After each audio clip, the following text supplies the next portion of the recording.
Fires burning.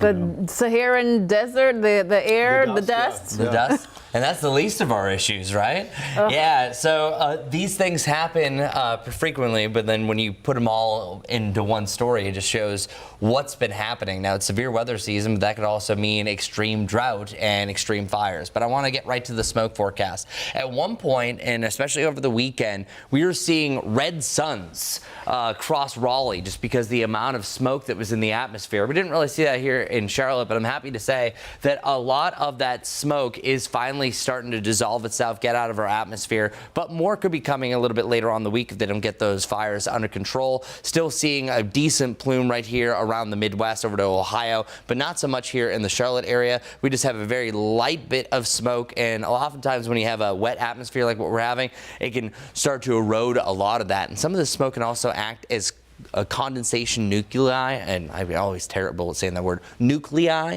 that is going to be just also an uptick feeding into some of that rain as well. But then also we have dust that is starting to erode it. So we have a bunch of atmospheric phenomenons all in one. Our air quality alerts are all around Lake Michigan because of that smoke, so unhealthy for sensitive groups. Meanwhile, close to home, we're back to green, no longer at that yellow because no longer are we dealing with the smoke, and dust really not an issue. But then areas north still have a lot of those orange dots. But at one point, it was straight unhealthy for everyone. So there's improvements wherever you look. Now let's talk about the dust. This dust layer that we're talking about, this happens each and every year, especially during June and July. What happens is dust gets picked up from the Sahara Desert and it travels across the trade winds. And the more it holds together, where you don't have rain to really dilute it, it will hold together and sometimes work its way into the eastern part of the United States. That's exactly what happened, and actually weaken that system that's dumping rain right now. So good for us. Also, how it feels, we have a tropical system that was a tropical disturbance technically